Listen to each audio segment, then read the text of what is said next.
Cette semaine, dans le balado, on court pour notre vie, on passe un séjour mémorable en forêt et on veut mourir dans la dignité, mais qui s'applique aussi aux deux premiers films, je pense. Mourir dans la dignité? Ouais, peut-être. Bienvenue à mon Tout ciné... le monde veut mourir dans la dignité. Oui. Bienvenue à mon ciné balado en compagnie de Patrick Marleau et Jean-François Breton. Salut, Jeff. Salut. C'est une note, je sais pas si c'est une note morbide ou une note joyeuse. La mort est très présente cette semaine dans les films. Écoute, c'est novembre, alors... Ouais, peut-être, ça va avec. C'est quand le... Ah non, je mélange. Le 25 novembre, c'est le Buy Nothing Day, normalement. Un mois avant Noël, que t'es supposé rien acheter, mais qui tombe pas mal dans le Black Friday, fait que c'est pas un mouvement qui a beaucoup de popularité. Mais le fameux Blue Monday, puis c'est la pire journée Mossad, c'est en janvier. Je sais pas si c'est en novembre, mais c'est en janvier. Okay. C'est comme mesurer que c'est là que tu reçois tes bills de carte de crédit. C'est un lundi. C'est pas le premier lundi après les fêtes, c'est genre le deuxième, là, une affaire de même, que t'es comme... Oh, là, il fait noir, c'est l'hiver. Les achats, fait que c'est ça, exact. Fait que c'est ça, c'est genre le 13 janvier, là, une affaire de même, puis c'est supposé être la journée dans la consommation d'Amérique du Nord et de pays occidentaux, mettons, là, la plus drable. Alors, on s'en reparlera rendu là. Je sais pas si on va avoir des bonnes comédies pour se remonter le moral. Le moral, en tout cas, il va y avoir du film français en masse, on y reviendra. Du film français et international, oui, mesdames, messieurs. Petit tour d'horizon d'actualité. Écoute, ça fait longtemps qu'on a une semaine où c'est vraiment rien passé. OK. Fait que le seul petit truc que j'ai déniché, c'est comme un peu passé sous le radar que le tournage de Dune 3 vient d'être complété. OK. Fait que on avait déjà parlé. Fait qu'il n'y a rien annoncé, puis c'est passé sous le radar en plus. Exact. Tu sais, il y a toujours quelque chose qui filtre, tu sais, une photo, quelque chose, mais j'ai rien vu passer du tout sur Dune Part 3. C'est ça, fait qu'il n'y avait rien pour clickbaiter. Non, exactement. Mais juste la production qui a annoncé la fin du tournage. Là. Est-ce que c'était... Parce que des fois, on parle au micro, on parle encore plus hors micro et tout. Oui. On avait annoncé que Robert Pattinson était dans le film, hein? Oui. Ça, c'est confirmé. Oui, tout à fait. Cool. Puis ça sort décembre l'an prochain. Exactement. Dans 13 mois. Oui. Donc, on se la joue gros pour le temps des fêtes, quand même. Il va y avoir aussi un Star Wars. Non. Ça, c'est au mois de mai, 27. OK. Mais à Noël, il y a un autre gros film. Il y a Denis Villeneuve, il me semble qu'il y a une autre grosse franchise là, de Disney. Quelque chose, peut-être. Jumanji. Ouais, je sais qu'il y avait... Ouais, je me rappelle plus, mais il me semble qu'on se dit ça n'a pas de bon sens, il y en a un qui va se tasser, mais en tout cas... Ouais, c'est ça. Bref, en tout cas, on s'en sera reparle confirmé. Mais pour les fans de Dune, donc, sachez que ça s'en vient. Oui, tout à fait. Écoute, je pense pas qu'on oserait placer un teaser avant l'été prochain. Je sais pas. D'après moi, ça va être à l'été, effectivement. Ouais, c'est ça. Peut-être le Odyssey de Christopher Nolan, il est chez Warner. Non, c'est Universal à Star. C'est vrai, il est bout de Warner. Non, mais peut-être sur Mortal Kombat. Oui, prenons les paris. Donc, peut-être qu'ils vont rusher puis sur The Bride, peut-être. Qu'ils vont être prêts dès mars de mettre un petit... faudrait qu'ils mettent un title, un date announcement, là, tu sais... quelque chose qui dure 45 secondes, là, 3 images qui ont eu leur traitement de coloration, le titre, la date. C'est facile à faire. Là, exact. Ça coûte quand même 2 millions, mais c'est facile à faire. Ils ont les moyens. Bande-annonce, là, avec la sortie de Zootopia qui arrive prochainement. C'était sûr que Disney était pour lancer une bande-annonce d'un des grands films de 2026. Et je suis bien content que c'est finalement Toy Story 5 qu'on a pu voir, qu'on se fait agacer comme ça. Oui, puis chose qu'on avait étonnamment pas encore vu dans l'univers des histoires de jouets. Oui. Les jouets électroniques, les jouets ordinateurs style. Fait que là, le nouvel enfant que je sais plus c'est qui, là, va. Je pense que c'est Bonnie, c'est toujours la fille du quatrième. J'ai juste vu les 2 premiers. D'accord. Alors, je ne sais pas. Où tu vas avoir un rattrapage. Oui, on verra bien. Ah non, quand même, ça vaut la peine. Oui. Le 3 est vraiment un très grand film, nonobstant. D'accord. Oui, il paraît que tout le monde pleure. Oui. Je suis capable de pleurer sur d'autres films aussi. J'ai pas juste besoin d'histoire de jouets. Mais peut-être aussi Non, t'étais-tu un peu trop vieux? Ouais, peut-être un peu trop vieux. Non, mais je suis la génération du premier. Ouais. Mais à un moment donné, je grandis puis j'écoute. C'est ça. Ça fait partie de toute la parenthèse des films de Disney que j'ai pas écouté pendant, mettons, 15 ans. Là, genre, entre 2005 et 2020, je n'ai pas écouté. Là. Fait que... Ouais, moi, je dois avouer que ça fait partie de mes films fétiches de Pixar. J'aime bien l'univers de Toy Story. Je les réécoute en famille aux 3-4 ans. On va se les Toutes taper. les semaines. Ouais, c'est ça. Fait que bref, cette Une nouvelle enfant, menace. enfant Bonnie, va recevoir une espèce de tablette, pas un iPad, là, mais un genre de jeu pour Les smart enfants. games, là. je pense Ouais, que c'est ça. peut-être. Je sais Fait pas que là, trop. les autres jouets semblent terrorisés de dire qu'est-ce que ce truc et va-t-on tout perdre. Bien sûr. Je pense pas qu'on va mettre l'intelligence artificielle là-dessus, mais peut-être, qui sait. Est-ce que la tablette va communiquer avec eux? Est-ce qu'elle va être animée en tant que telle? Est-ce qu'elle va avoir une double vie, genre la tablette parle comme un jouet parle, mais aussi il y a des jeux J'ai dedans? l'impression que oui. Normalement, je pense que ça va être... C'est un tout ça petit risque teaser, d'être, on le sait pas ouais, encore. c'est ça. Sûrement qu'il va y avoir 3 bandes annonces d'ici Et- la sortie. Exact. Mais le mi-juin est toujours une date chouchou chez Pixar. Mhm.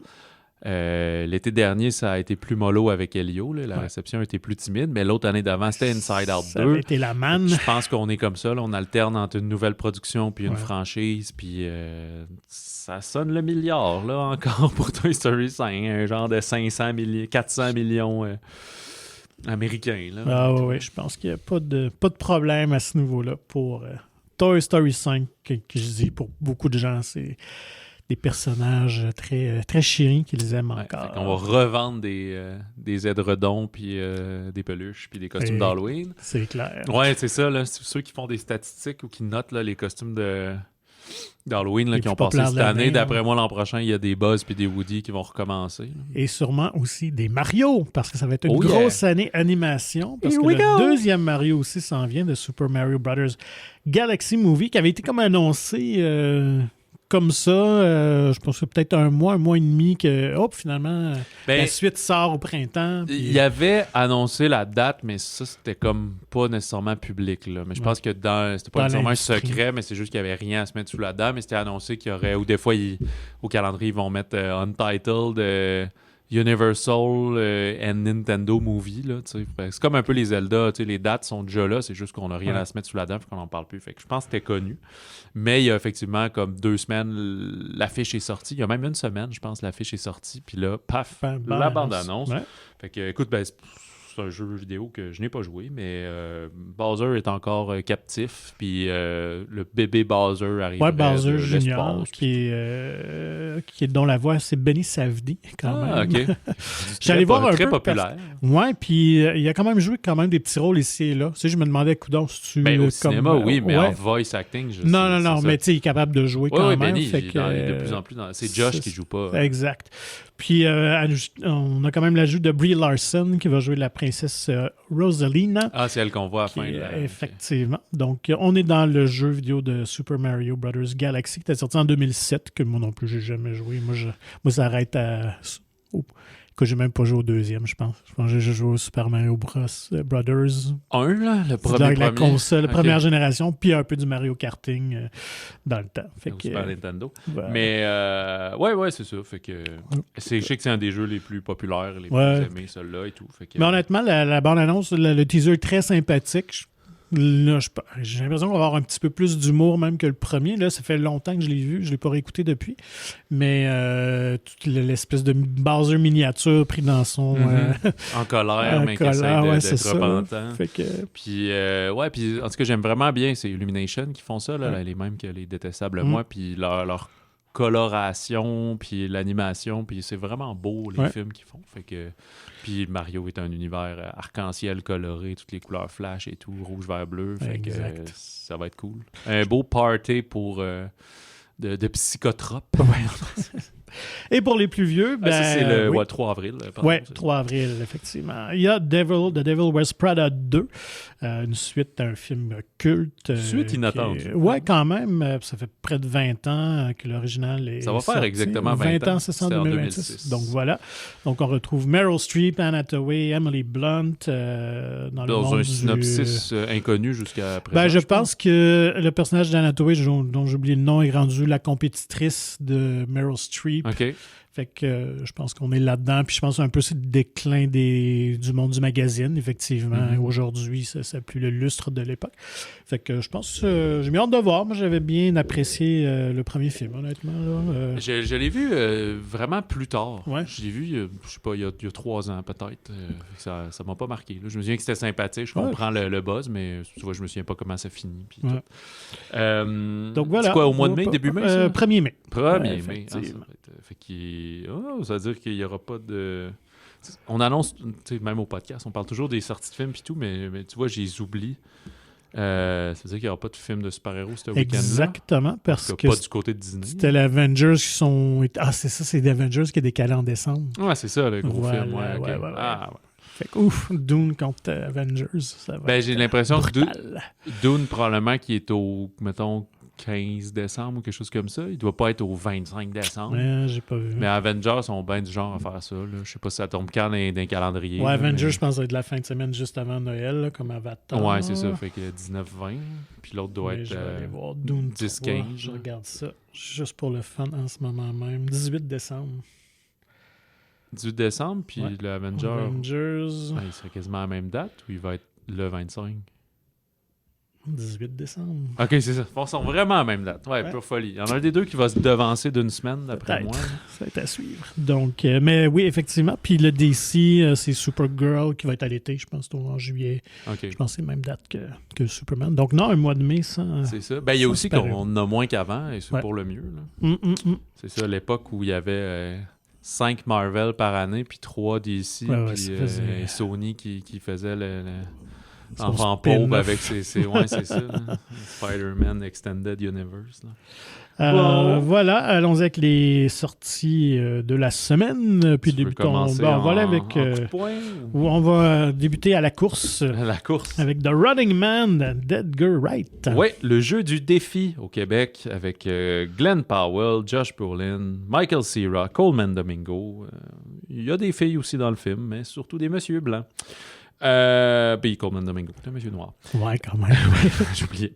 Dans un futur proche, le chômeur très colérique, Ben Richards, va s'inscrire, n'ayant pas le choix, à un jeu télévisé, comment on appelle ça, une télé-réalité de chasse à l'homme, où on lui court après, puis on essaie de le tuer. Et s'il survit, 30 jours? Ouais, il me semble? 30 jours. Il va gagner 1 milliard de dollars avec le petit doigt en coin comme Dr. Terreur. Mais ça s'est jamais vu. Personne n'a jamais réussi. Et c'est ça. Puis là, vous dites, mais ça me dit de quoi cette affaire-là? Mais c'est parce qu'il y a plusieurs... Il y a un matériel source qui est un livre de Stephen King de 1982, ou plutôt de Richard Bachman, le nom... Son pseudonyme à c'est l'époque. ça, son nom B. Quand il fait moins horreur, souvent, c'est ça qu'il met. Et il y a eu un film en 1987 avec le bon Arnold Schwarzenegger en saut de lycra.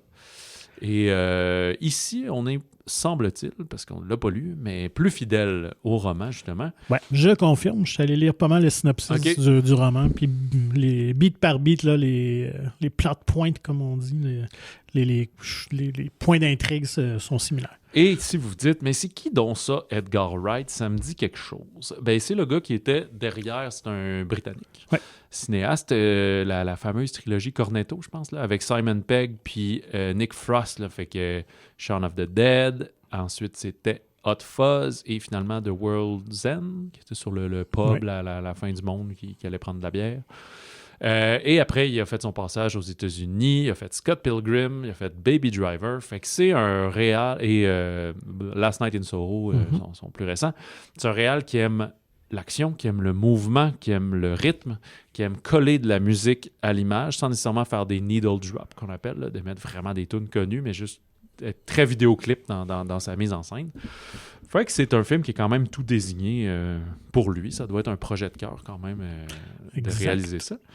Et voilà, si tu veux nous en parler un petit peu aussi. Ben, tu le mentionnes. En fait, juste revenir, J'ai l'impression cette semaine d'être en 1987 avec un programme double d'Arnold Schwarzenegger dont il n'est pas dans les films parce qu'il y a aussi également Predator à l'affiche. Oui, c'est vrai. Ouais, donc les deux étaient sortis la même année. Ah ouais, les deux en 87 et là des spin-offs. Et voilà. Et il y a un caméo malgré lui dans le film ici. Quand même, je pense qu'on ne spoilera pas, mais assez rapidement. C'est très sympathique comme petit caméo. Fait que oui, tu l'as mentionné, Edgar Wright, depuis 2017, en fait, qu'il avait annoncé son désir de revisiter ce film-là, mais je ne sais pas pourquoi. Qu'est-ce que ça correspondait chez lui, pourquoi il était en amour avec cette histoire-là. Fait que bref, tout ça a pris réellement ferme à partir de 2021. On est vraiment plus proche du roman de Stephen King, donc évidemment un ton beaucoup plus sérieux que le ton un peu cheesy série B de Running Man, ce qui était un film vraiment de série B à l'époque quand même, un film qui avait quand même un gros budget, mais esthétiquement ça paraissait pas. Ouais. Parce qu'il y avait quand même un budget comme pas à l'écran, comme de 30 millions quand même pour l'époque, ce qui était très raisonnable.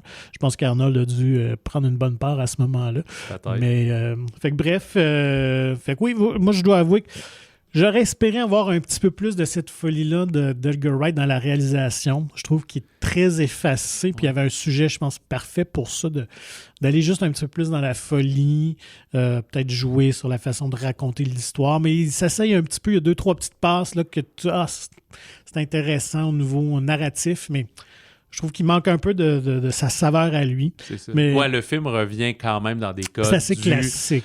C'est de la science-fiction puis un univers dystopique, mais ultimement, c'est un film d'action. Là, ouais. Plus, là, si on avait refait le film il y a 15 ans, ça aurait été Jason Statham. Là, clairement. Là. Fait que, mais Glenn Powell a un bon charisme qui arrive à défendre, surtout dans un personnage qui est empathique parce qu'il fait ça pour... on est dans un univers dans le futur, en 2025. Ben, dans le film, non, mais dans le livre, c'était en 2025, c'est ça. C'est quand même drôle que ça arrive là. Je pense qu'il y a des choses qui ont été orchestrées volontairement un peu là-dedans. Là, dans le film, on ne présente pas l'année. Là. On est dans le futur. Là. Mais c'est ça, fait que c'est comme, il y a du monde qui sont... On fait juste accentuer le fameux clivage du 1%, là, si on veut. Fait qu'il y a du monde qui sont extrêmement riches. La télé, le divertissement, on est un peu dans du pain et des jeux. Pendant ce temps-là, tout le monde est pauvre dans un régime totalitaire et tyrannesque. Fait que tout le monde est un peu la plèbe puis essaye de survivre comme ils peuvent. Puis ils deviennent du divertissement pour les autres, t'sais. Fait que tu t'inscris dans des jeux télévisés où on va se moquer de toi puis t'humilier, mais tu peux gagner beaucoup d'argent ou même décéder. Puis finalement, c'est eux autres mêmes qui consomment cette culture-là. Fait qu'il y a ce clin d'œil-là de genre... Ouais, il faudrait un peu se réveiller puis se regarder dans le miroir puis réaliser qu'on... il y a une filière avec la série Hunger Games, clairement. Ouais. Je pense que c'était Suzanne Collins. Elle devait être fan un peu. Oui, Suzanne Collins. Puis ce qui est quand même drôle aussi, c'est qu'il y a eu Marche ou crève. Ben, j'allais dire, qui est de Stephen King aussi, de Richard Bachman. Exactement, qui est écrit un peu dans les mêmes périodes aussi. Donc, fait que c'était vraiment une thématique à ce moment-là de sa vie très chère. Mais, en ce moment, sous je ne voudrais pas nuire à mon intégrité physique et morale, mais le régime américain en place actuellement nous guide tranquillement vers ça. Et on se moque aussi. Il y a comme là-dedans, quand il écoute la télé à l'occasion, une fausse télé-réalité qui est pas loin des Kardashians puis ces affaires-là. C'est clairement de ça qu'on se moque, ou même à l'époque de Jersey Shore puis tous ces trucs-là. Fait que très superficiel. On utilise beaucoup aussi la désinformation créée par intelligence artificielle. Dans sa quête pour signaler qu'il est toujours en vie, il faut qu'il envoie des vidéos à tous les jours. Puis finalement, Josh Brolin, qui est l'espèce de producteur derrière tout ça, s'il n'a pas ce qu'il veut, il trafique aisément. Puis on est déjà rendu là dans le deepfake puis dans ces trucs-là. Puis que ça a l'air vrai, là. Même moi, ça m'est arrivé une fois là, de partager à ma famille là, une vidéo animale que j'étais comme « Hey, c'est insolite en tabarouette ce truc-là ». Puis c'est mon beau-frère qui a fait comme « Ah, je pense que c'est de l'IA ». Puis j'ai fait comme... C'est là que j'ai réalisé qu'on peut se faire surprendre, mais que aussi comme « OK, c'est rendu ». Tu sais, l'IA, c'est pas... C'est encore plus vicieux, c'est que c'est même pas juste pour... genre des discours de politiciens puis l'utiliser, mais c'est aussi pour comme du divertissement. Fait que tu crées du faux divertissement pour faire du clickbait, pour générer, parce qu'à un moment donné, il y a quelqu'un qui fait de l'argent avec ça ou qui a une popularité d'une certaine manière ou de quoi. Je suis comme, OK, c'est vraiment vicieux, là, c'est dans toutes les couches qui a ça, tu sais. Oui, tout à fait. Fait que c'est un peu ça. Fait que le début du film, quand il présente l'univers où est notre bon Ben Richards, ben on comprend qu'il est empoisonné de tout ça, puis que tout le monde est un peu pogné là-dedans, puis il fait son train-train comme ils peuvent. Puis après, ben là, le film tombe un peu plus dans genre ben là, son aventure, puis essayer de survivre lui, puis sa famille qui est un peu en otage, puis toutes ces choses-là. Fait que c'est pour ça qu'on tombe un peu plus dans le carcan action. Mais je suis quand même... Qui est bien fait quand même. Ouais, puis c'est un divertissement de cinéma, absolument. Ouais, là, c'est tape à l'œil, puis tout. Ouais. Et pour les fans de Glenn Powell, ben, comme tu l'as dit, il fait très bien la job. Puis tu le sens que les 3-4 scènes, là, qui est en... Il y a une scène de cascade là, qui est en serviette, là, parce qu'il se fait comme surprendre au moment de la douche. Pour la jante féminine, tu penses? Ben... Ouais, mais tu sais, Arnold, c'était pareil, là. Arnold puis Stallone, là, tu dis c'était pour les hommes, mais on dit c'est pour les femmes, peut-être au niveau de genre, il est beau, là. C'est sur un spectre d'hétérosexualité, mettons, là. Mais je pense que, tu sais, les hommes aiment les hommes nus aussi, là. Je sais que ça peut être choquant, mais tu sais, les gens, en général, passent pas autant de temps à s'entraîner puis à cultiver leur corps si c'est pas pour avoir des role models de corps puis tout. Fait que la consommation du visuel d'un homme musclé est pas la même, mais Arnold a inspiré tellement de gens à vouloir être musclé puis beau comme lui. Fait que finalement, tu n'oses pas l'avouer, mais tu le trouves beau toi-même, tu sais. Ou du moins, c'est très fascinant à voir quand même des corps... sculpté de cette façon. Sculpté littéralement, là, des sculptures grecques et tout. Puis, mais ce que je veux dire, c'est que c'est clair, c'est les secrets du cinéma. Là. Il y a des haltères sur le bord de la scène, puis c'est comme, on tourne dans 5 minutes, là, il fait ses push-ups, ses biceps, toutes ses affaires. Puis là, c'est comme, OK, on tourne. Puis là, j'ai l'air de rien, mais il est gonflé, contracté, mais tu peux pas acter si tu te contractes les muscles, parce que là, tu as l'air crispé. Fait qu'il faut juste que tu ailles pomper là, de sang et de tout dans tes muscles. Mais Schwarzenegger le disait, pour le tournage de Predator, les gars faisaient des haltères 2 heures avant de tourner. Là. Ouais, c'est ça. Fait qu'ils étaient là en 17 sur le tournage sur le plateau, on s'entraîne, OK, on est prêt à y aller, puis ils sont au max. Ben, tu sais, sais-tu qui d'autre fait ça? Les danseurs nus, là. Ils font ça aussi en arrière de la scène. On le voit dans Magic Mike, puis ces affaires-là. Tu t'entraînes pour être juste comme... Après ça, tu as ta fluidité normale, mais tous tes muscles sont gonflés. Voilà. Fait que, puis sans oublier, ben là, si les jours, avec le cinéma, les jours de tournage où t'es nu, puis ça s'applique pour les hommes et les femmes, là, mais ben, t'es nu, t'as de la nudité, ben là, ils vont faire des coupes alimentaires, des fois, comme la fameuse scène de Top Gun Maverick, quand ils jouent au football sur la plage, ben là, c'était comme... T'as une grosse taxe, toute ta préparation physique, puis 2-3 jours avant, là, tu tombes sur biscuit soda puis de l'eau, là. Fait que là, t'es bien sec et tu t'es tout musclé. Fait que t'as l'air... Mais personne n'est dans cette condition-là tout le temps. Là, comme une pesée de boxeur, là, de lutteur. Puis, bref. Fait que tout est optimisé, mais il n'est pas de même à l'année longue, là, Glenn Powell. Et petit shout-out à Michael Cera, c'est toujours le fun à le voir au cinéma. C'est ça. C'est un petit bout, je pense qu'on l'avait vu. Ah non, il était dans le film de Wes Anderson, quand même. Ouais, c'est ça. Il y a des rôles plus pas des rôles... Moi, ça, des rôles secondaires ou des films... il est plus en tête d'affiche de blockbuster et tout. Puis, il a toujours été un peu anti-Hollywood et tout ça. Il y a eu sa passe qui... Il était populaire, fait que tu acceptes un peu, j'imagine, des rôles parce que là, tu t'en fais offrir, tu fais de l'argent, let's go. Mais même, il faisait des comédies champ gauche un peu... Tu sais, Superbad, c'était pas écrit dans le ciel que ça serait un hit, là. Puis, fait que, tu sais, son projet le plus populaire, là, sauf erreur, c'est genre Scott Pilgrim, d'Edgar Wright. Ouais, mais même là, c'est plus un succès de club vidéo puis d'estime qu'un vrai succès je pense monétaire. qu'il y avait eu un gros échec commercial, un film d'époque. C'était avec Jack Black ou quelque chose? Ça a été tourné par Ivan Reitman, en tout cas, ouais. Ben il y avait eu Year One. C'était une comédie, très grand public. C'est vrai. Qui avait floppé. Bref. Ouais. Puis c'est ça. Mais d'ailleurs, j'ai hâte de voir dans quelques semaines qu'est-ce que ça donnera parce que Edgar Wright est pas synonyme de box-office. C'est ça. Ouais. Il fait des films qui ont des qualités et des défauts, mais qu'il y a quand même des fans qui le suivent beaucoup. Fait que... Mais ça demeure un exercice très, très classique ici pour The Running Man. Ouais. Allons-y avec un cinéaste qui, lui, est hors norme. En tout cas, c'est un retour aux sources. Keeper d'Osgood Perkins. Oui, L'élu au Québec. On est dans l'horreur surnaturelle ici. Je pense qu'il avait bien qualifié en plus ce que tu avais dit quelque part entre Men et... c'était quoi l'autre? J'ai oublié. Film. Cette conversation d'urinoir. Je m'excuse. J'ai déjà oublié c'était quoi le comparatif que j'avais donné. Et The Watchers. Ouais. De la fille de Shyamalan. C'est des acteurs canadiens. Tatiana Maslany, qui est comme une des grandes comédiennes, une calgarienne, je sais pas comment dire, qui vient de Calgary, qui a joué dans plusieurs trucs aux États-Unis. Aussi, étais-tu dans Orphan Black, elle? Je me souviens plus. Mais en tout cas, des grosses séries canadiennes, et elle a fait le saut aux États-Unis. Elle est également She-Hulk dans l'univers de Marvel. C'est ça. Ouais, gros rôle, quand même. Je sais pas si elle va revenir, par exemple, mais bon. Et Joseph Sutherland, qui est demi-frère de Kiefer. Ah, c'est ça. En famille aussi. Scénario de Nick Leppard, qui nous a donné récemment Prédateur en eau trouble. Du monde prolifique. Puis Osgood Perkins, qui était un peu pas tant connu, là, bien on avait déjà établi que c'est le fils de... Oui, Anthony Perkins. Qui était dans Psychose. Ouais. Psycho, c'est ça, Psychose.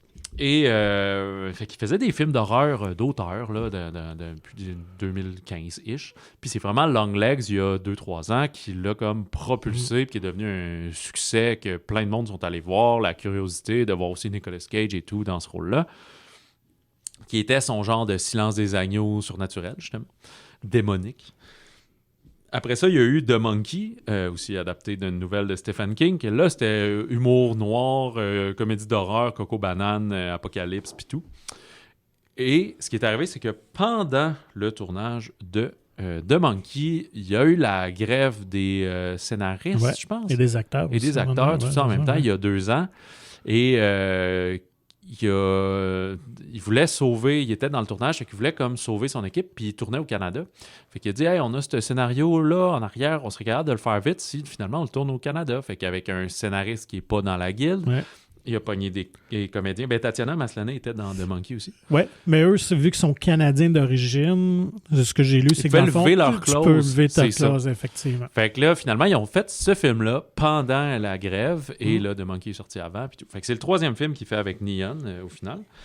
Et bref, c'est un peu ça qui est arrivé sur ce film-là. Mais c'est quoi la prémisse? C'est un couple, on comprend que ça fait quelques mois qu'ils se datent. Qui vont passer un week-end romantique dans le chalet de celui-ci. Et finalement, il va y avoir une espèce de présence surnaturelle, spectrale autour de la maison et dans la maison qui va jouer beaucoup dans la tête de cette dame, Liz. Fait que c'est plus sa vision et son parcours à elle qu'on va suivre, qu'on va même commencer à douter des motivations de son copain et du drôle de voisinage là-bas. Fait que ça retourne à ses premiers films parce que il y a une certaine lenteur. C'est pas un film à jump scare, c'est un film qui aime établir de l'étrangeté, de l'étrangeté dans une forme de normalité, là, c'est-à-dire juste comme la nature autour. On utilise des flashbacks ou des flash-forward, on ne sait pas encore. Et qui va mener quand même à quand je disais des scènes un peu creepy, weird, d'étrangeté, de création artistique, un peu Guillermo del Toro, de genre, cette image-là, cette scène-là va devenir marquante peut-être dans l'année ou dans l'imaginaire collectif du film d'horreur.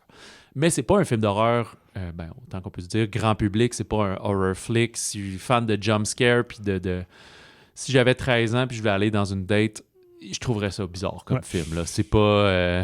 sans être Scream non plus, là, mais c'est pas quelque chose entre les deux. Tu frencherais peut-être pas vrai. Non, c'est ça, mais tu sais, même ce que un succès que Longlegs a eu, on sait jamais quand quelque chose devient viral, là, mais je pense pas que ça a les moyens de le devenir. Puis je pense que ce qui est arrivé aussi, on analysait avec Longlegs, c'est que plein de gens sont allés le voir par la curiosité, par ce que c'était, comme un peu Sinners ou des choses comme ça, mais c'est pas des gens qui après ont fait « Hey, Osgood Perkins, je mets ça dans ma checklist, puis chaque fois qu'il sort un film, je le vois. » Il y a des films qui sont des phénomènes qui vont attirer plein de gens, mais que les gens vont plus nécessairement consommer cet artiste-là ou ce genre-là, ou c'est juste ça a comme transcendé ce que ça devait faire. Là, comme on voit. Exact. Un succès un peu inexpliqué. Là, non, puis je pense un comparatif, c'est peut-être le film. C'était Together qui était sorti cet été avec Dave Franco. Fait que on est dans ce genre-là un peu. Là, c'est vraiment entre le deuxième degré puis le premier degré du film. Là. C'est plate des fois aussi quand les films d'horreur, souvent, on dirait qu'on a juste un deuxième degré. Là. Le film n'est pas si intéressant, mais c'est pour dire « Ah, c'est une métaphore sur ton addiction à la nourriture. » Genre, des choses comme ça. Mais là, ça surfe entre les deux. Là. C'est ça.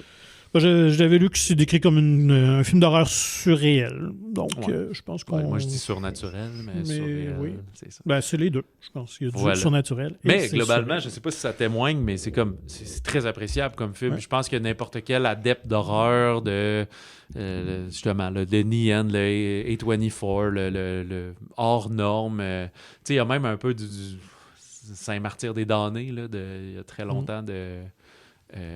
pas Robert... Robin Aubert. Robin Aubert, oui, pas Robert Morin. C'est ça, fait que c'est un visionnement que j'ai apprécié pour ça. Là. Je pense que vous les avez une curiosité, sont le fun, allez-y, exactement. Je pense que c'est un cinéaste aussi qui travaille, c'est juste mon impression, là, qui travaille beaucoup sur l'instinct. Là. Probablement qu'il y a beaucoup de choses je ne sais pas à quel point il est préparé d'avance ou qu'il est plus « Hey, on est sur le moment, on fait ça. Hey, ça, c'est cool. Hey, il doit tourner beaucoup d'images. » Juste le chalet a une forme tellement singulière. Là, tu comprends que c'est un chalet assez luxueux quand même, là, mais pas luxueux comme formaté, une construction neuve. Là. C'est plus comme des grandes fenêtres. Il a l'air quasiment en bois de grange, puis des pièces très asymétriques, puis une espèce de multipalier, là, fait que c'est pas trop clair combien il y a d'étages dans la maison avec plein de petites 3 marches, mettons, là. Très, je sais pas, le 70, là, comme construction, là, quand même. Non, puis... le lieu a dû inspirer le film beaucoup, là, ça doit être, à moins qu'il ait tout triché puis que c'est plein d'endroits différents, là. Probablement que, mettons, le sous-sol, la cave, ça, c'est ailleurs, mais tout le salon, cuisine, l'extérieur, d'après moi, c'est le vrai chalet weird qui est là. Et Tatiana Maslany, elle est très, très bonne, très convaincante. Oui, c'est ça. Aussi, ça rappelle justement Jessie Buckley qui avait Men de Alex Garland, des trucs comme ça. Très bonne prestation psychologique. Parlons de drame psychologique. Allons-y avec Où vont les âmes de Brigitte de Poupart. Oui, on est dans le cinéma québécois. Dans le cinéma québécois, dans le drame, avec Sarah Monpetit, Monia Chokri, Juliane Côté, fort trio, très fort trio, qui joue des sœurs / demi-sœurs.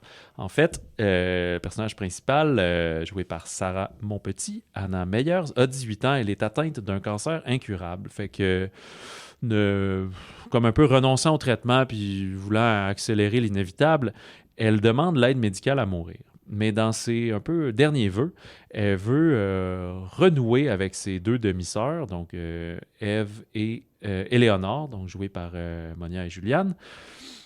Parce que ce qu'on va découvrir, c'est que ce qu'ils ont en commun, c'est leur père, et il est derrière les barreaux pour... on le dit-tu ou on le dit pas? C'est un secret? Non, je pense pas que c'est un punch. OK, il est derrière les barreaux pour viol, pour inconduite sexuelle, viol sur des mineurs et tout. Sexuel, C'est ça. Fait que... sauf que donc, leurs relations sont vraiment pas les mêmes parce que là, juste en nommant les actrices, vous comprenez qu'il y a à peu près 10 ans entre chacune de ces comédiennes-là. Là. Fait que la plus jeune, elle... c'est pas trop ça doit croire ça ou ouais, c'est ça. Fait qu'elle a une autre parce que ça s'est aussi père. passé comme avant, mais il s'est fait coincer plus tard et tout, mais ça s'est passé plus quand les 2 autres étaient plus jeunes. C'est pas sur ses filles non plus. Non, c'est ça. C'est souvent sur les amis des filles, sur d'autres et tout.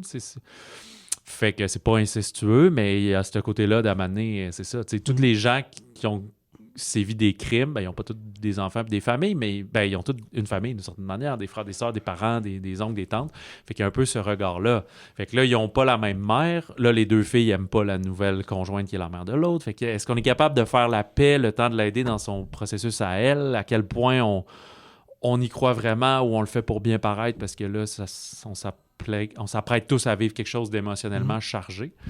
Et c'est la première fiction de Brigitte Poupart. Et on met, j'ai oublié de noter qu'il fait la direction photo, mais on met ça de manière très esthétique et très élégante en scène, une superbe direction artistique et direction visuelle pour le film. Et la musique aussi est au cœur du film, et la musique de la trame sonore, elle est très, très belle aussi.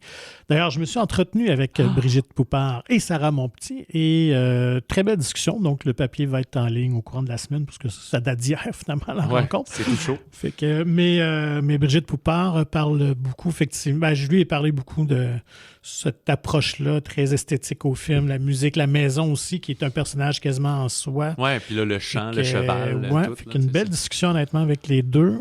Puis, moi, c'est mon coup de cœur de la semaine, honnêtement. Je trouvais que Brigitte a vraiment un très beau film. C'est dense, mais en même temps, c'est pas misérabiliste. Ouais. On est quand même dans la lumière, en quelque part, à travers tout ça. Mais le film est porté par les trois comédiennes que tu as dit. Donc, c'est un trio infernal, une très bonne chimie entre les trois. Un trio de la mort. Mais mais ils ont une très bonne chimie ensemble. Ça fonctionne, on y croit. Plusieurs moments, j'ai été ému. J'ai aussi une fille de cet âge-là. Fait que c'est sûr que l'histoire est venue peut-être me chercher plus que davantage d'autres personnes. Puis ça, ça se peut très bien. Fait que, mais non, moi, effectivement, je trouvais que c'est un très beau film. Un sujet intéressant, bien amené, avec une touche artistique aussi. On flirte avec le cinéma d'auteur, mais pas aride, quand même, très accessible. Donc, si vous voulez vous faire brasser des émotions et voir belle prestation de comédienne, où vont les âmes? Oui, c'est définitivement, ben là, c'est comme pas tout à fait fidèle au calendrier, mais là, on s'approche du Gala Québec Cinéma, mais l'an prochain, c'est sûr qu'on va en entendre parler de ces performances-là, de ce film-là et tout. Oui, effectivement. Pour compléter rapidement, il y a... je voulais juste dire, il y a quelque chose de fascinant, c'est que le film aussi décrit assez bien le processus de l'aide médicale à mourir parce qu'elle est là-dedans. Elle a besoin d'un médecin qui va signer son autorisation et sa grande sœur, jouée par Monia Chokri, est médecin, donc elle va essayer de l'utiliser, elle, et tout, blablabla. Fait parce que c'est quelque chose, je suis pas expert là-dedans, mais c'est ça, c'est légal au Québec, mais c'est encore discuté beaucoup. J'ai l'impression que c'est pas tout à fait réglé. C'est controversé chez les médecins, effectivement. Exactement, c'est ça. Ouais. Puis c'est un sujet qui est vraiment dans l'air du temps. On a vu beaucoup dans le cinéma français, parce que là-bas, c'est qu'en Suisse, c'est légal, fait qu'il y a beaucoup... Sauf que c'est encore appelé aussi suicide assisté, là, des fois. Là. Fait que c'est que les Français, ils peuvent le faire, mais il faut pas qu'ils disent qu'ils vont faire ça, sinon ton voyage n'est pas autorisé, plein de choses. Fait qu'on remonte à 2021, où François Ozon présentait Tout s'est bien passé, qui traitait de ça, justement, avec merde, j'ai oublié son nom, c'est pas de Moustier, là, mais André Dussolier, quelque chose comme ça, là, qui jouait le père avec... Sophie Marceau. Sophie Marceau, voilà, puis là, qui se rendait en Suisse pour faire ça. Puis cet été, il y avait 2 films en même temps. On ira avec Hélène Vincent et Pierre Lotin, puis Aimons-nous Vincent, qui est Aimons-nous Vivant, pardon, avec Valérie Lemercier et Gérard Darmon, qui est un petit peu plus comédie, mais les deux, c'était du monde qui veulent aller en Suisse pour demander l'aide médicale à mourir sans trop le dire à leurs proches, puis comment on fait ça, puis amener, il faut leur dire la vérité.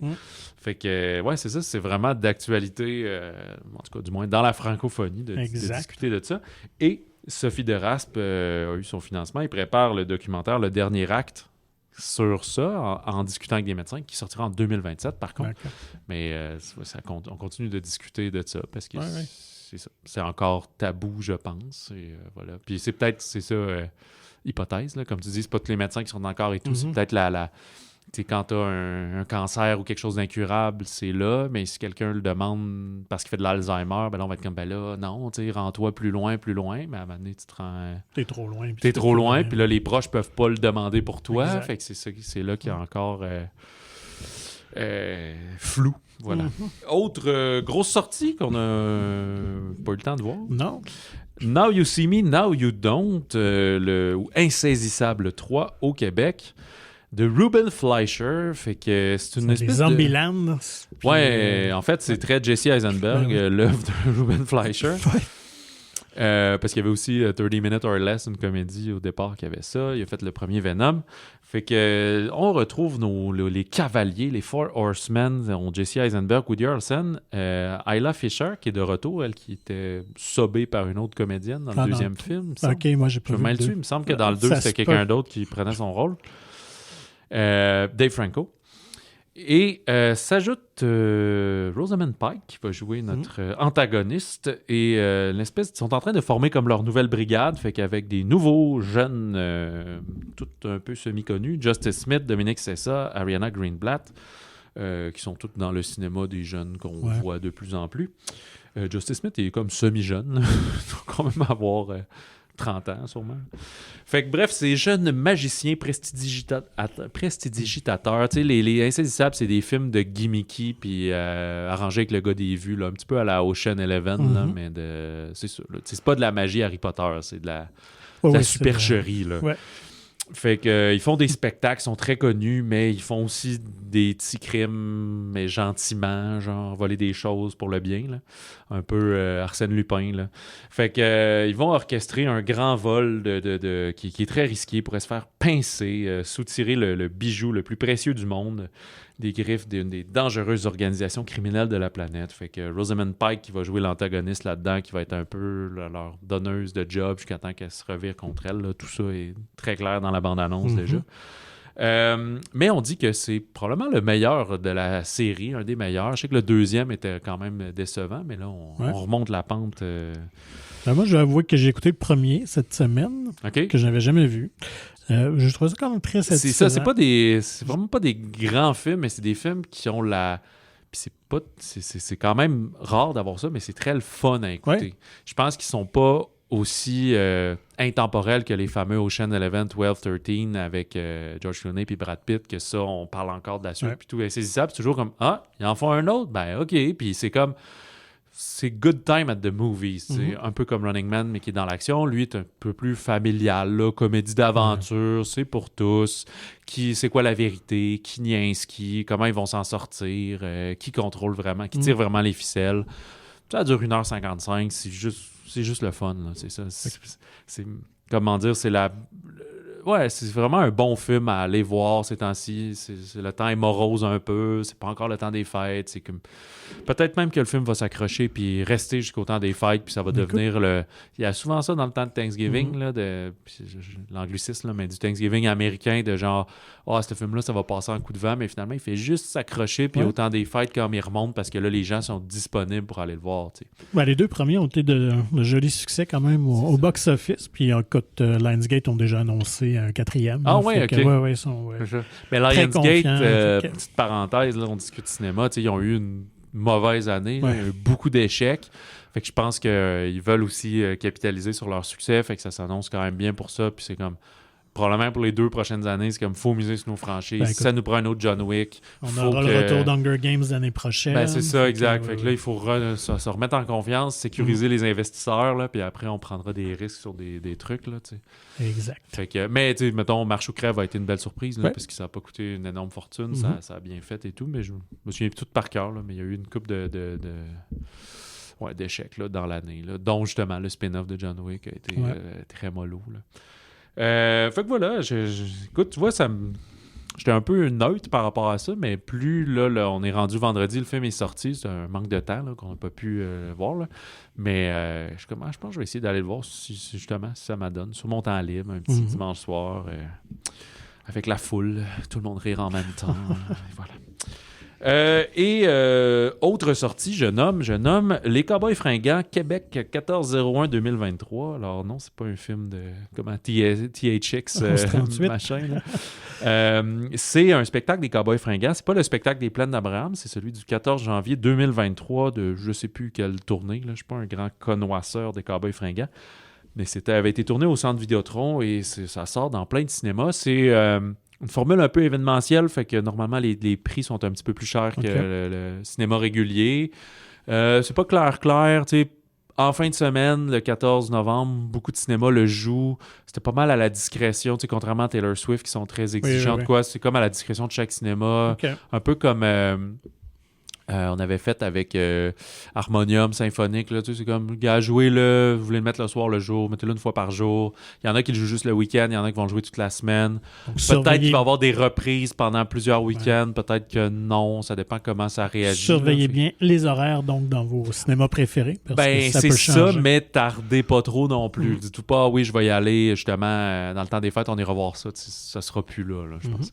Fait que voilà pour les Cowboys Fringants. Puis c'est sûr, faites pas le saut s'il est comme 25$. Là. Je pense que c'est entre 20 et 22$. Fait que c'est un petit peu plus cher. Pas plus cher qu'une salle PLF, là, large format 3D D-Box machin, là, mais plus cher qu'un petit film normal de mardi après-midi peut-être. Voilà. La semaine prochaine, ben là, vous dites, vous avez pas parlé du film qui représente la Norvège de Valeurs sentimentales de Joachim Trier. Oui, il sort le 14 novembre à Montréal, mais c'est le 21 novembre qui sera en sortie plus large en région, partout dans la province. Alors, on le verra à ce moment-là avec Renate Rinsvé. J'ai très hâte de voir ce film-là. D'autant plus qu'il a dit un film a donné une cote de 2. Oui, c'est ça. Oui, lors de sa présentation à Cannes, avait été vraiment remarqué avec Papa Skarsgård. Comment il s'appelle, non? Stellan. Stellan, c'est ça. Et voilà. Puis aussi qui parle de production de films dans le film. Ça, on aime bien ça dans ce temps-là. Tout à fait. Et pour les fans du genre, il y en a qui ont sûrement déjà leur billet pour Wicked for Good, Wicked pour de bon, le deuxième volet de 2 de John M. Chu, du prequel au Magicien d'Oz. Moi, bien hâte de voir. Je sais que tu as bien hâte de voir. Ouais. Fait que, à discuter comment on fera notre pacing. Non, c'est juste parce que j'ai comme fait une résolution de peut-être voir un peu moins de films parce que là, dans mon emploi du temps, ça faisait comme pas de sens. Là. Ça devenait juste une compétition avec moi-même. Fait que on va couvrir le podcast, on va couvrir l'âge, mais regarde, si tu y vas puis que moi ça donne pas, on sera capable d'en discuter ici. Voilà. Alors voilà, ça conclut donc ce balado. Pour nous contacter, écrivez-nous au balado@monciné.ca. Suivez Magazine Monciné sur Facebook et Instagram. Et s'il vous plaît, likez, partagez, abonnez-vous là où vous écoutez le podcast. Procurez-vous gratuitement le magazine Monciné, disponible en version numérique ou physique dans votre cinéma favori de la province. La nouvelle édition tombe sous presse très bientôt, qui arrivera en décembre dans les kiosques. Je vais tout garder en secret. On en parlera dans les prochaines semaines de la couverture et des articles et tout. Visitez le monciné.ca pour plus d'informations. Et visitez monciné.ca aussi pour ton article, ton entretien avec Brigitte et Sarah à propos de Où vont les âmes, qui sera en ligne probablement lundi. Peut-être plus mardi. Qu'on me glisse à l'oreille. Visitez le monciné.ca pour plus d'informations. Sur ce, on vous souhaite bon cinéma, bon popcorn. Et si jamais votre chum vous offre une porte... Sur ce, on vous souhaite bon cinéma, bon popcorn. Et si jamais votre chum vous offre une pointe de gâteau au chocolat, dites-lui donc que vous préférez la crème glacée. Bon, là, j'ai envie de rouvrir, tu voulais fermer. J'avais oublié de le noter. Moi aussi, je suis une des rares âmes qui déteste le chocolat. Mais moi, j'ai mon amour propre. Je suis fidèle à ça. Et si on m'en propose, j'en goûte pas juste pour faire plaisir à l'autre. Et tu vois, ça me convainc de continuer. Chocolat, c'est non, c'est pas... Est-ce que ça t'a dégoûté, cette scène-là? Ou... Tout à fait, oui. Un gâteau double chocolat, fondant chocolat. Je vais prendre un verre d'eau, puis c'est tout. Merci.